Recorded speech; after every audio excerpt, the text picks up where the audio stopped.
Hello વિદ્યાર્થી મિત્રો, હું દર્શના પરમાર મારી ચેનલમાં તમારું સ્વાગત કરું છું. તમે જોઈ રહ્યા છો રાહદર્શ એજ્યુકેશન, જેમાં આજે આપણે ભણવાના છીએ ધોરણ 9 વિભાગ બી, વિષય વિજ્ઞાન. વિભાગ બી જે છે એમાં પ્રકરણ નંબર 1.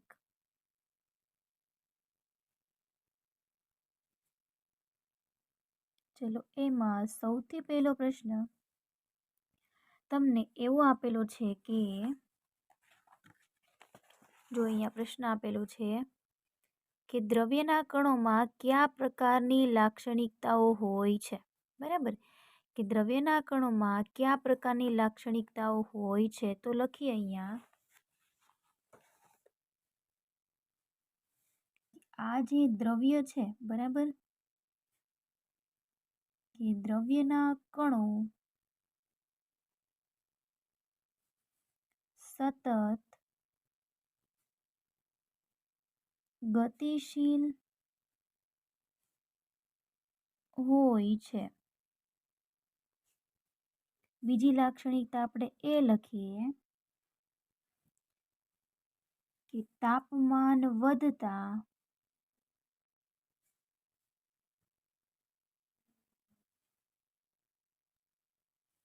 કણોની ગતિ ઊર્જા માં વધારો થાય છે. 2 માર્કનો પ્રશ્ન છે એટલે આપણે 4 લાક્ષણિકતાઓ લખીએ. બરાબર, લખીએ કે દ્રવ્યના કણો એકબીજાને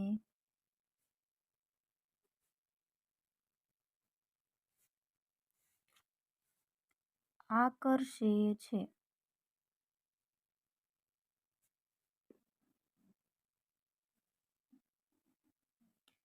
ચોથી લાક્ષણિકતા લખીએ કે દ્રવ્યના કણો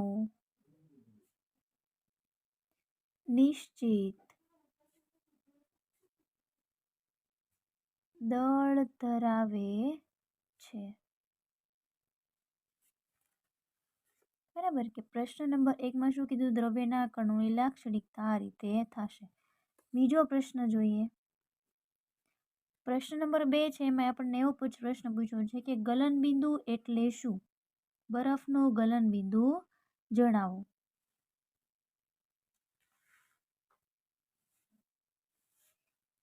સૌથી પહેલા આપણે ગલનબિંદુ જે છે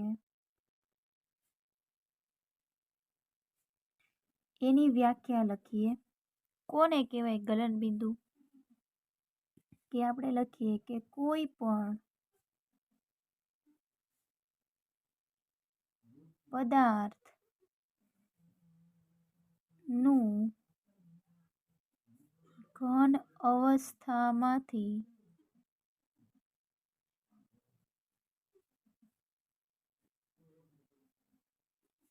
પ્રવાહી અવસ્થામાં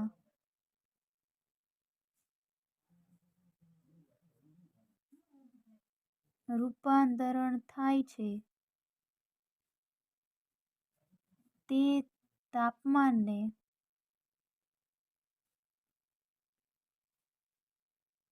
પદાર્થનું ગલનબિંદુ કહે છે. પછી એમાં બીજો પ્રશ્ન શું તમને કીધો છે કે બરફ જે છે, બરાબર, એનું ગલનબિંદુ કેટલું છે? તો લખીએ કે બરફનું ગલનબિંદુ 273.16 કેલ્વિન છે. પ્રશ્ન નંબર 3, દ્રવ્યની ત્રણેય અવસ્થાઓનું આંતરિક રૂપાંતરણ જણાવો.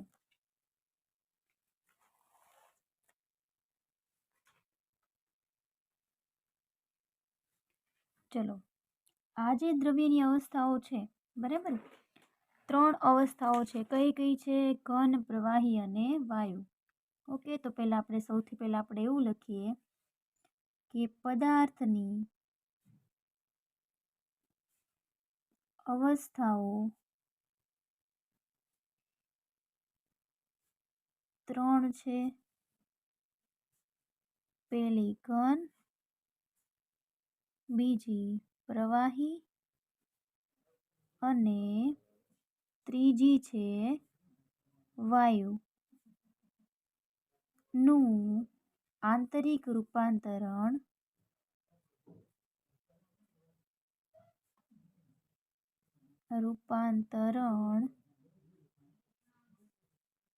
નીચે મુજબ છે. ચલો, કઈ રીતે? તો કે સૌથી પહેલા આપણે લખીએ, બરાબર, કે અહીંયા આપણે લખી નાખીએ ઘન, અથવા એક કામ કરીએ, ઘન અવસ્થા છે એનું પ્રવાહી અવસ્થામાં રૂપાંતરણ થાય છે, બરાબર. તો આ જે પ્રક્રિયા થઈ એને શું કહેવામાં આવે છે? તો કે ગલન કહેવામાં આવે છે. પછી બીજું, પ્રવાહીનું વાયુમાં રૂપાંતરણ થાય છે, એને આપણે શું કહીએ છીએ? તો કે બાષ્પીભવન કહીએ છીએ. પછી ત્રીજું કયું તમે લખશો? ઘનમાંથી ડાયરેક્ટ વાયુમાં રૂપાંતરણ થાય, એને તમે શું કહો છો? ઉદ્ધ્વપાતન કહો છો. આ 3 વસ્તુ આપણને ખબર છે, પણ નવી વસ્તુ કઈ છે? કે પ્રવાહીમાંથી ઘનમાં રૂપાંતરણ થાય. કેમાંથી? પ્રવાહીમાંથી જ્યારે ઘનમાં રૂપાંતરણ થાય છે, આ પ્રક્રિયાને શું કહેવામાં આવે છે? તો કે ઘનીભવન અથવા તો ઠારણ તરીકે ઓળખવામાં આવે છે. અને છેલ્લું છે કે વાયુમાંથી પ્રવાહીમાં રૂપાંતરણ થાય. કેમાં? પ્રવાહીમાં. એને શું કહેવામાં આવે છે? તો કે એને સંઘનન કહેવામાં આવે છે. તો આ રીતે રૂપાંતરણ થાય છે. એના કેટલા સ્ટેપ છે? 5 સ્ટેપ યાદ રાખવાના થાય. એની પછી પ્રશ્ન નંબર 4, એમાં તમને એવું કીધેલું છે કે નીચે દર્શાવેલ તાપમાને અંશ સેલ્સિયસમાં ફેરવો. તો પહેલો પ્રશ્ન આપ્યો છે 300 કેલ્વિન, બરાબર. હવે આ જે 300 કેલ્વિન છે, બરાબર, એને તમારે કેમાં ફેરવાના છે? અંશ સેલ્સિયસમાં ફેરવાના છે. તો આપણે એનો દાખલો લખીએ. ચલો, આ જે કેલ્વિન છે મોટો એકમ છે, જ્યારે સેલ્સિયસ છે એ નાનો એકમ છે, બરાબર. તો તમારે કેલ્વિનમાંથી સેલ્સિયસમાં જવા માટે 273 બાદ કરવા પડે. તો લખીએ અહીંયા કે 300 - 273 બરાબર કેટલા સેલ્સિયસ આવશે? 27 સેલ્સિયસ. બીજું કયું આપણને તાપમાન આપ્યું છે? 573 કેલ્વિન, બરાબર. તો ચલો, 573 માંથી 273 બાદ કરો તો જવાબ આવશે 300 સેલ્સિયસ. આ રીતે ફેરવાનું થાય. જો તમને કોઈ પણ રકમ સેલ્સિયસમાં આપી છે તો તમારે 273 એમાં ઉમેરવાના રહે, અને જો તમને કોઈ પણ તાપમાન કેલ્વિનમાં આપ્યું છે અને તમારે એને સેલ્સિયસમાં ફેરવાનું છે તો 273 એમાંથી બાદ કરવાના રહેશે. એની પછીનો પ્રશ્ન નંબર, ચલો, પ્રશ્ન નંબર 5 જે છે આપણને જો અહીંયા આપેલો છે, આપણે એ પહેલાં જોઈ લઈએ. શું કીધું છે? જો કે નીચે દર્શાવેલા આકૃતિ માટે A, B, C, D અને F ની અવસ્થા રૂપાંતરિત નામાંકિત કરો. તો જો તાપમાન વધવા અને દબાણ ઘટવા, A, B, C, D, E અને F એ તાપમાન જે છે અથવા તો એક પ્રક્રિયા કઈ થાય છે? જો ઘનમાંથી પ્રવાહીમાં શું થશે? પછી હમણાં જ આપણે શું થશે? ગલન આવશે, બરાબર. પછી પ્રવાહીમાંથી વાયુમાં શું આવશે? બાષ્પીભવન આવે. તો એ રીતે આપણે લખવાનું છે. તો આપણે લખતા જઈએ, બરાબર, કે એ જે છે એમાં શું જવાબ આવશે? એ એટલે થશે ગલન. પછી કયું હતું? બી, બરાબર. તો બીમાં શું જવાબ આવશે? બાષ્પીભવન.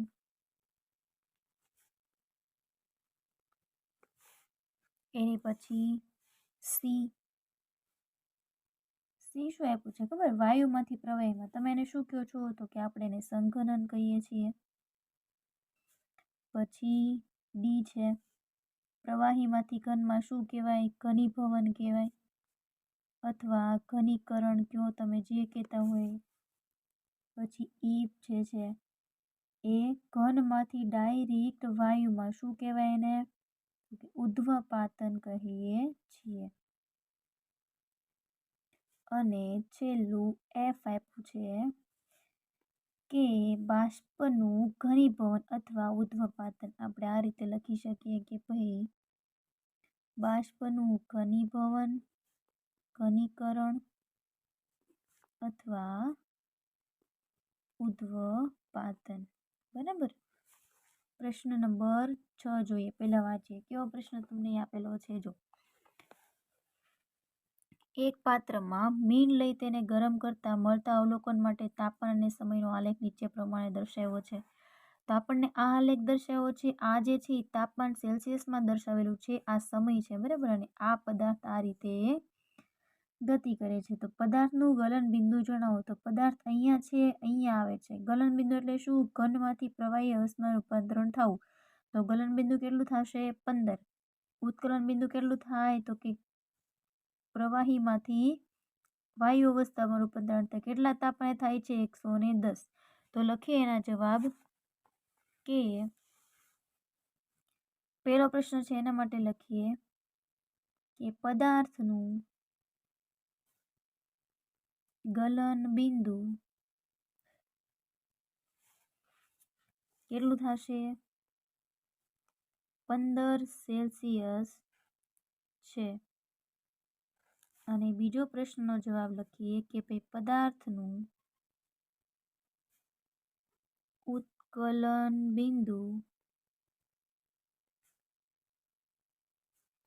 110 સેલ્સિયસ છે. પ્રશ્ન નંબર 7 જોઈએ.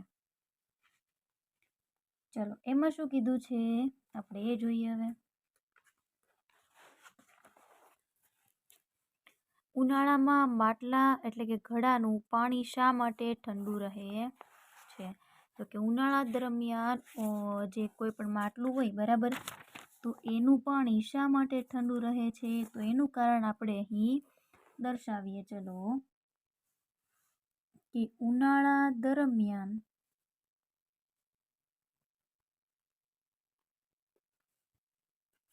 માટલાનું પાણી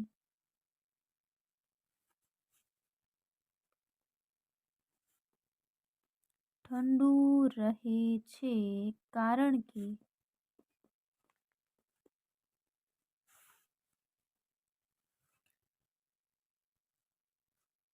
માટલાની સપાટી પરથી પાણીનું સતત બાષ્પીભવન થતું રહે છે.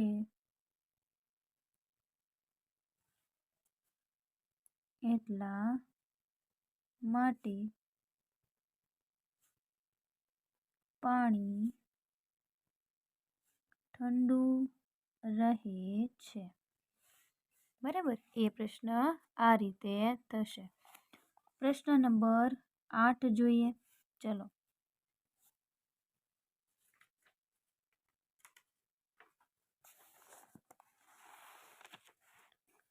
ક્યાં છે? અહીંયા.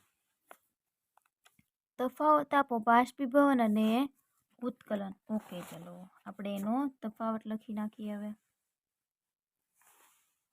અહીંયા લખીએ બાષ્પીભવન અને અહીંયા લખીએ ઉત્કલન. બરાબર. ઓકે. આ જે બાષ્પીભવન છે પેલું લખીએ કે ભાઈ તે સપાટી પરની ક્રિયા છે. અને આમાં પેલો મુદ્દો લખીએ કે ભાઈ તે જથ્થાત્મક ઘટના છે. પછી બીજો મુદ્દો લખીએ કે આ જે છે એ ધીમી પ્રક્રિયા છે. આ જે છે કેવી પ્રક્રિયા છે તો કે ઝડપી પ્રક્રિયા છે. 2 ગુણ માટે છે એટલે આટલા ઓકે છે. 9મો પ્રશ્ન લખીએ આપણે. ચલો 9મો પ્રશ્ન શું કીધો છે જોઈએ.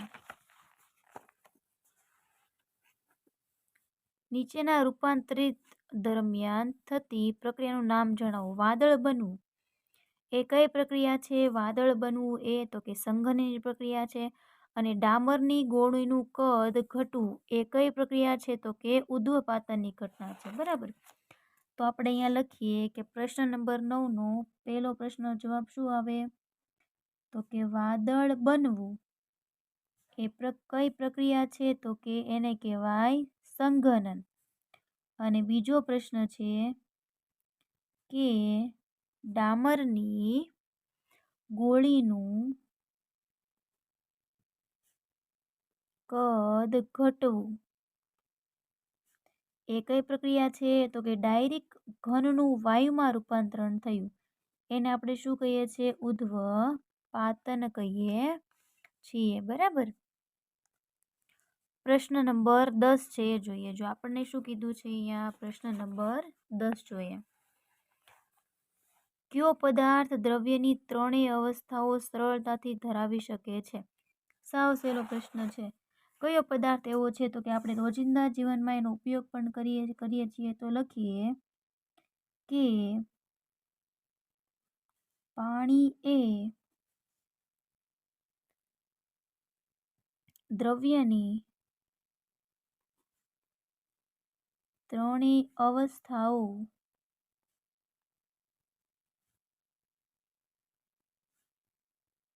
સરળતાથી ધરાવી શકે છે. આપણે લખીએ જોઈ ઘન અવસ્થામાં કઈ રીતે હોય? કયું આવશે? બરફ સ્વરૂપે હોય. પછી પ્રવાહી અવસ્થામાં કયા સ્વરૂપે હોય? તો કે પાણી સ્વરૂપે. અને વાયુ અવસ્થામાં કયા સ્વરૂપે આપણને જોવા મળે છે? તો કે વરાળ સ્વરૂપે આપણને જોવા મળે છે. પ્રશ્ન નંબર 11. જો એમાં શું કીધું છે કે પ્રવાહી અવસ્થાના 4 ગુણધર્મો લખો. શું લખવાનું છે? પ્રવાહી અવસ્થાના 4 ગુણધર્મો લખીએ. ચલો પેલું લખીએ કે પ્રવાહી તરલ છે તેથી તે વહી શકે છે. પછી લખીએ કે પ્રવાહી ચોક્કસ આકાર હોતો નથી.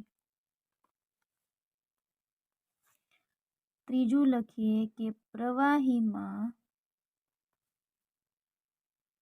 ઘટક કણો વચ્ચે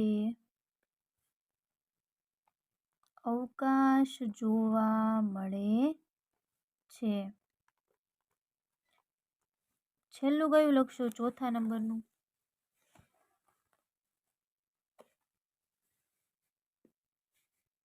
કે પ્રવાહી વહનશીલતાનો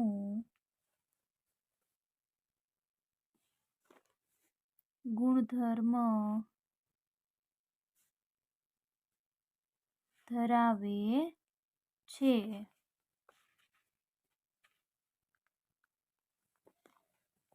પછી હજી એક આપણે લખી નાખીએ કે પ્રવાહીની સંકોચનીયતા થોડી વધુ હોય છે। લખીએ કે પ્રવાહીની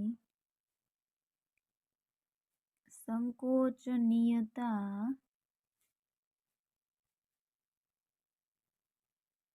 થોડી વધુ હોય છે। બરાબર, ઓકે, આટલા તો બહુ થઈ ગયા। અહીં તમારો પ્રકરણ નંબર 1 પૂર્ણ થઈ ગયો। ઓકે, ચલો હવે આપણે જોઈએ પ્રકરણ નંબર 3। એનો સૌથી પહેલો પ્રશ્ન આવો કંઈક આપ્યો છે કે H2SO4ના આણ્વીય દળની ગણતરી કરો। બરાબર, હવે આપણને ખબર છે કે હાઇડ્રોજન છે, સલ્ફર છે ને ઓક્સિજન છે, બધાનો દળ કેટલો છે। તો આપણે અહીં એવી રીતે લખવાનું કે ભાઈ ચલો H2SO4 એની આપણે ગણતરી કરવી છે। તો એક વખત હાઇડ્રોજન, બીજી વખત હાઇડ્રોજન, એક વાર સલ્ફર અને 4 વખત ઓક્સિજન છે। તો 1, 2, 3 અને 4 બધાના દળ લખીએ।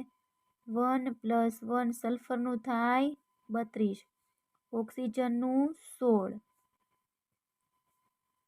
બરાબર, ચલો 32, 33 અને 34 પ્લસ 16 ચોક 64, બંનેનો કરો સરવાળો। 4 ને 4 8, 3 6 ને 3 9, એકમ કયો થાય યુ। બરાબર, તો લખવાનું અહીં કે ભાઈ H2SO4 નું આણ્વીય દળ 98 યુ મળે। યુ એટલે શું થાય? એનો એકમ છે। એની પછીનો પ્રશ્ન નંબર 2 છે કે ભાઈ K2CO3 છે એનું તમારે શું મેળવવાનું છે? આણ્વીય દળ મેળવવાનું છે। બરાબર, ઓકે, તો 2 પોટેશિયમ છે, 1 કાર્બન છે અને 3 ઓક્સિજન છે। બધાના દળ લખીએ। આનું 39, આનું પણ 39, આનું કેટલું છે 12, આનું 16, 16 અને 16, 39 દુ કેટલા થશે 78, પ્લસ 12, 16 તેરી 48। ચલો 8 ને 8 16, 17 અને 18 નો આંકડો વધી પડી 1, 7, 8, 9, 10, 11, 12 અને 13, તો કેટલો આવ્યું 138 યુ। બરાબર, આ કોનું આવ્યું છે આણ્વીય દળ? K2CO3 નું। એની પછીનો પ્રશ્ન તમને એવો પૂછ્યો છે કે નિશ્ચિત પ્રમાણનો નિયમ લખી ઉદાહરણ સહિત સમજાવો। તો હવે આપણે એનો નિયમ લખીએ। ચાલો કે રાસાયણિક પદાર્થમાં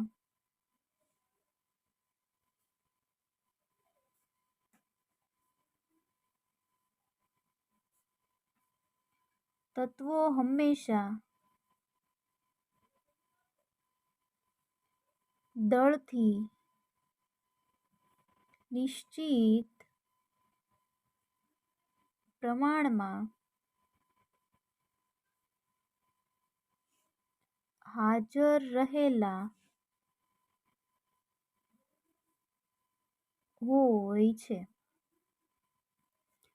ઉદાહરણ તરીકે આપણે એવી રીતે લખી શકીએ ભાઈ પાણીનું અણુ લઈએ। ચલો ઉદાહરણ તરીકે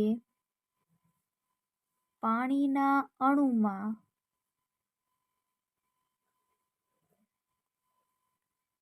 9 ગ્રામ પાણીનું વિઘટન થાય ત્યારે હંમેશા 1 ગ્રામ હાઇડ્રોજન અને 8 ગ્રામ ઓક્સિજન ઉદ્ભવે છે। તેથી પાણીમાં હાઇડ્રોજન અને ઓક્સિજનનો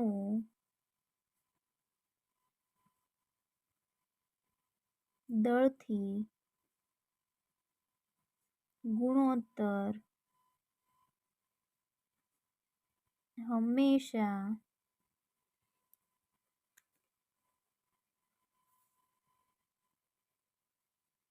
1:8 થાય છે. બરાબર, આ નિશ્ચિત પ્રમાણનો નિયમ છે. એની પછીનો પ્રશ્ન નંબર 4.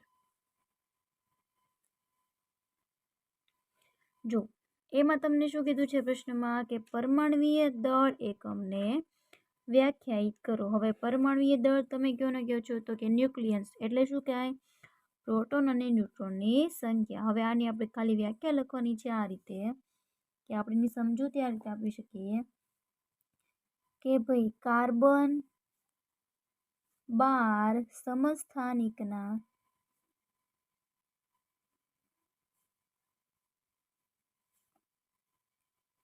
એક પરમાણુના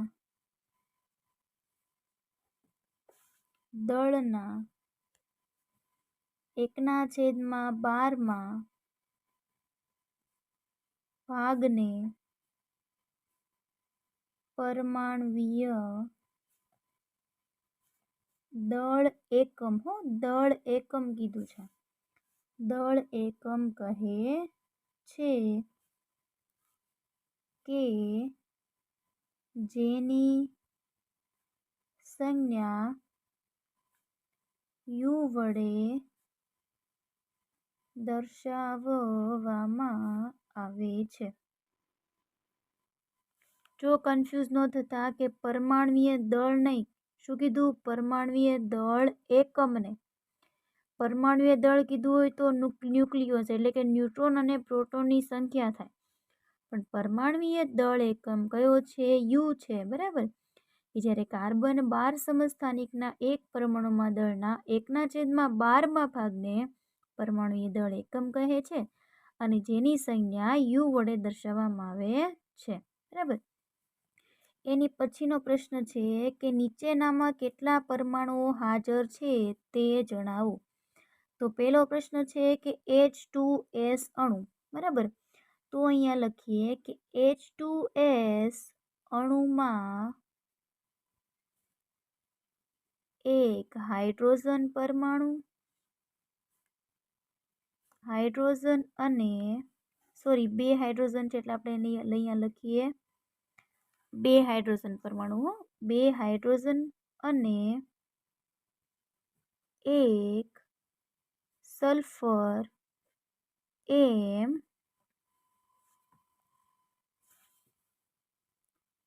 3 પરમાણુઓ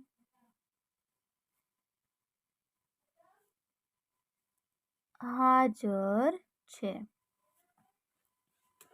એની પછીનો પ્રશ્ન જો એમાં તમને શું કીધું કે PO4 3- એ શું છે? એક આયન છે. બરાબર, તો એમાં પરમાણુની સંખ્યા કેટલી છે જોવું જોઈએ.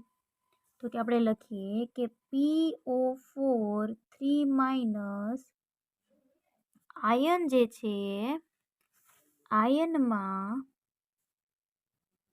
એક પી ને શું કહેવાય? ફોસ્ફરસ. શું કહેવાય? ફોસ્ફરસ. અને 4 ઓક્સિજન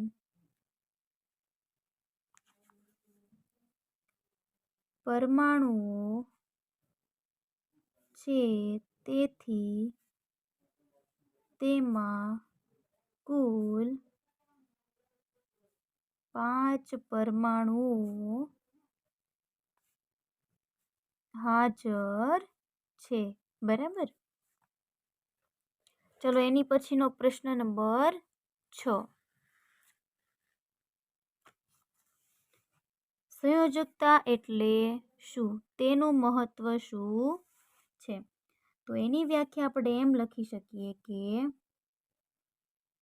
કોઈ પણ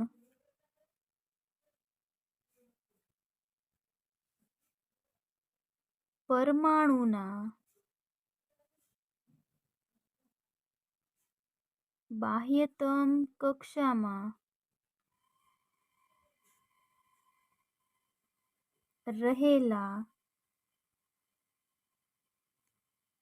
ઇલેક્ટ્રોનની સંખ્યાને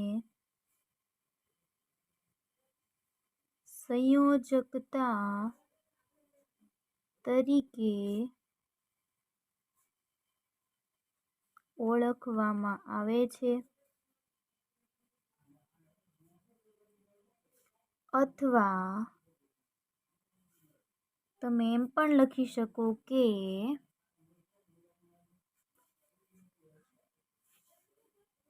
કોઈ પણ તત્વની બીજા તત્વ સાથે સંયોજાવાની સાપેક્ષ ક્ષમતાને તે તત્વની સંયોજકતા કહે છે. પછી આપણને કીધું છે કે એનું મહત્વ જણાવો. તો તમે એનું શું મહત્વ જણાવી શકો છો? તો લખીએ ચલો કે કોઈ એક તત્વના પરમાણુઓ કોઈ એક તત્વના પરમાણુઓ અન્ય તત્વના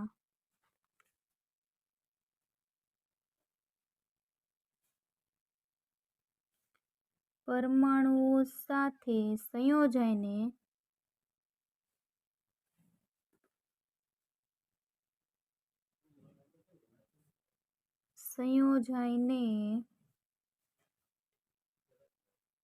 સંયોજન બનાવે છે.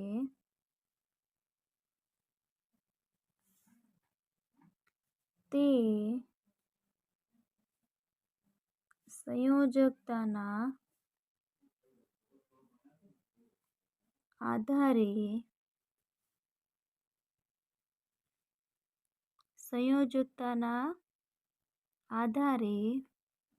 કોઈ પણ સંયોજન બને છે. પ્રકરણ નંબર 4 એનો પહેલો પ્રશ્ન આવો આપ્યો છે કે ન્યુટ્રોન વિશે સામાન્ય માહિતી આપો. તો કે હવે આપણને ખબર છે કે ન્યુટ્રોનની શોધ 1932માં જેમ્સ ચેડવિક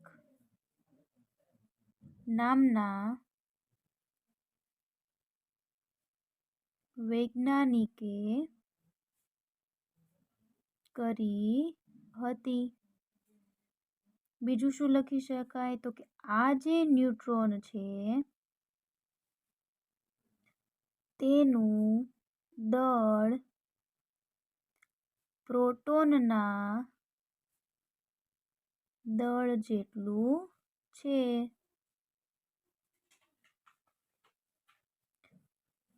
આ જે ન્યુટ્રોન છે એમાં ન્યુટ્રોન પરમાણુના કેન્દ્રમાં આવેલા છે. પછી હજી એક છે કે હાઇડ્રોજન પરમાણુના કેન્દ્રમાં ન્યુટ્રોન હોતા નથી અને તેની સંજ્ઞા શું છે? લખીએ કે તેની સંજ્ઞા n છે, જે કોઈ પણ વીજભાર ધરાવતો નથી. ઓકે, આ થઈ ગયું ન્યુટ્રોન વિશે સામાન્ય માહિતી. એની પછીનો બીજો પ્રશ્ન છે કે જો ઝેડ બરાબર, ઝેડ એટલે શું થાય? પરમાણ્વીય ક્રમાંક. ઝેડ બરાબર શું હોય? 7 હોય, બરાબર. તો તત્વની સંયોજકતા શું હોય? બરાબર, તો આપણે લખીએ કે ઝેડ નો મતલબ શું થાય? પરમાણ્વીય ક્રમાંક. તો પરમાણ્વીય ક્રમાંક બરાબર 7 છે. તેથી તેની સંયોજકતા કેટલી છે? વિચારો, 7 છે. તો આપણે બોહરનો પરમાણુનો નમૂનો અહીં દોરીએ તો 1 2 3 4 5 6 અને 7 છે, બરાબર. તો 1 2 3 4 અને 5 ખરેખર +5 હોવી જોઈએ, બરાબર. પણ એને નિયોન જેવું એટલે કે નિષ્ક્રિય થવા માટે 1 2 3 4 5 ઓલરેડી છે, 6 7 અને 8 3 ઇલેક્ટ્રોનની જરૂર છે. એટલે તેની સંયોજકતા કઈ હશે? -3 છે, બરાબર. કેમ કે કોઈ પણ પાસેથી 3 ઇલેક્ટ્રોન લઈ લેશે. તે તત્વનું નામ 3 છે અને તે તત્વનું નામ નાઇટ્રોજન છે, બરાબર. કે જેની બાહ્યતમ કક્ષામાં તો 5 ઇલેક્ટ્રોન છે, પણ જેની સંયોજકતા કેટલી છે? -3. એની પછીનો પ્રશ્ન જોઈએ કે મેગ્નેશિયમ અને નિયોનની ઇલેક્ટ્રોન રચના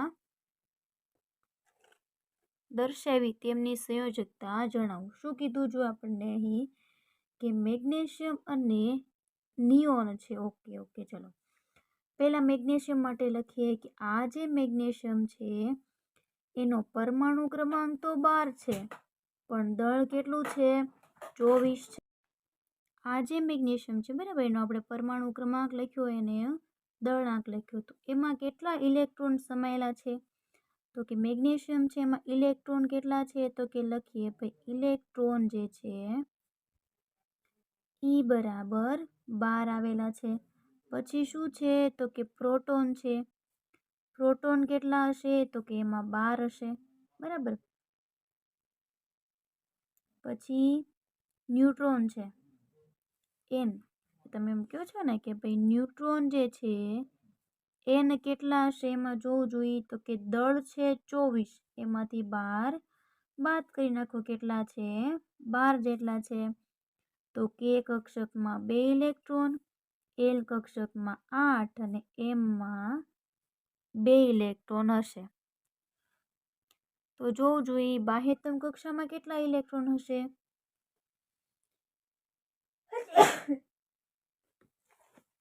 તો બાહ્યતમ કક્ષામાં 2 ઇલેક્ટ્રોન હોય, તો એની સંયોજકતા કેટલી આવે? તો કે સંયોજકતા બરાબર +2. હવે બાજુમાં હું લખી નાખું છું નિયોન માટે. નિયોનનો પરમાણુ ક્રમાંક 10 છે, પણ એનું દળ કેટલું છે? 20 છે. તો એમાં ઇલેક્ટ્રોન કેટલા છે? તો કે એમાં ઇલેક્ટ્રોનની સંખ્યા 10 છે. એમાં પ્રોટોન કેટલા છે? તો કે એમાં પ્રોટોન પણ કેટલા છે? 10 છે. અને ન્યુટ્રોન કેટલા આવેલા છે? તો કે 20 - 10 બરાબર 10. તો કે કક્ષકમાં 2 અને એલ કક્ષકમાં 8 ઇલેક્ટ્રોન હશે. તો એની સંયોજકતા શું થશે? 0 થશે. શું થશે? 0. કેમ? તો કે એની જે છે એ કયું તત્વ છે? તો કે નિષ્ક્રિય તત્વ છે, એટલા માટે.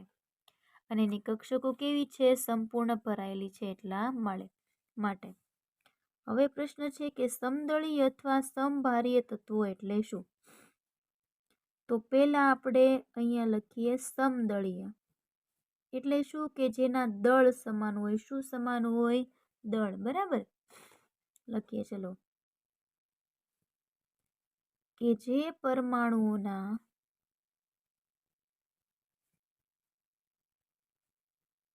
પરમાણવીય દળાંક સમાન હોય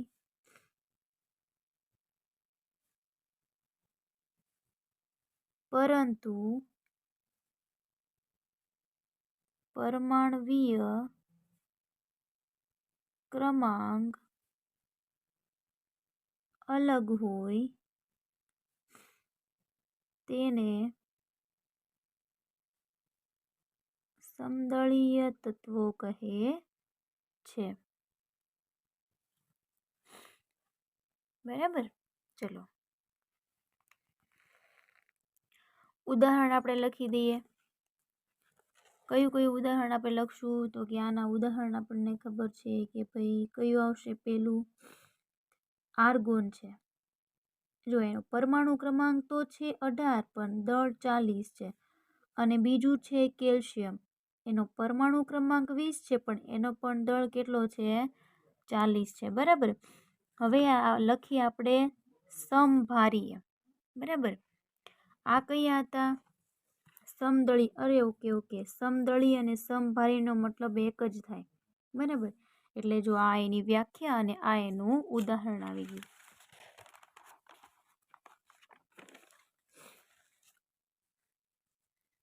પ્રશ્ન નંબર 5. તફાવત આપો ન્યુટ્રોન અને ઇલેક્ટ્રોન. તો જો આ રીતે લખું. અહીંયા ન્યુટ્રોનનું લખીશ, અહીંયા ઇલેક્ટ્રોનનું લખીશ. બરાબર. તો ન્યુટ્રોનમાં પહેલો મુદ્દો આપણે લખીએ કે કોઈ પણ વીજભાર નથી. અહીંયા લખીએ કે ઋણ વીજભાર ધરાવે છે. પછી બીજું શું લખી શકાય? તો કે આ જે છે બરાબર, એમાં એનો દળ લખી શકાય. ચલો કે તેનું દળ 1 AMU છે. તો આમાં બીજું શું લખી શકો? આ દળ ધરાવે છે. ઇલેક્ટ્રોન જે છે એ દળ ધરાવે છે. તો લખીએ કે ઇલેક્ટ્રોન જે છે એનું દળ કેવું છે? અવગણ્ય છે. બરાબર. કે કેવું છે? ઘણું જ ઓછું છે પ્રોટોન કરતા. એની પછી બીજું કયું લખશો? કે આ જે ન્યુટ્રોન છે લખીએ આપણે કે તે કેન્દ્રમાં આવેલ છે. ઇલેક્ટ્રોન ક્યાં હોય છે? તો કે ઇલેક્ટ્રોન જે છે એ કેન્દ્રની બહાર પરિભ્રમણ કરે છે. છઠ્ઠો પ્રશ્ન. કાર્બન અને સોડિયમ પરમાણુમાં ઇલેક્ટ્રોનની રચના સમજાવો. તો આ છે કાર્બન, જેનો ક્રમાંક 6, દળાંક છે 12. બરાબર. તો ઇલેક્ટ્રોન રચના શું થશે? તો કે કેમાં 2 ઇલેક્ટ્રોન હશે, એલમાં 4 ઇલેક્ટ્રોન હશે. બરાબર. તો એની ઇલેક્ટ્રોનીય વહેંચણી કેટલી થશે? તો કે કાર્બન બરાબર 2 4. બીજો કયો પરમાણુ કીધો છે તમને? સોડિયમ. સોડિયમનો પરમાણુય ક્રમાંક 11 છે અને દળ કેટલું છે? 23 છે. બરાબર. તો કે કક્ષકમાં કેટલા ઇલેક્ટ્રોન હશે? 2. એલ કક્ષકમાં 8 અને એની પછીની એમ કક્ષકમાં કેટલા ઇલેક્ટ્રોન હશે? 1 હશે. કેમાં? સોડિયમમાં. એટલા માટે સોડિયમ જે છે એની વહેંચણી કેવી થશે? 2 8 1. બરાબર. ચલો આ જે પ્રકરણ છે તમારું અહીં પૂર્ણ થાય છે. જો તમને આમાં પ્રશ્ન હોય તો તમે મને કમેન્ટ કરીને જણાવી શકો છો. અને જો મિત્રો તમે અમારી ચેનલ પર નવા હોય તો પ્લીઝ વિડીયોને લાઇક, શેર અને સબસ્ક્રાઈબ કરવાનું ભૂલશો નહીં. Thank you very much.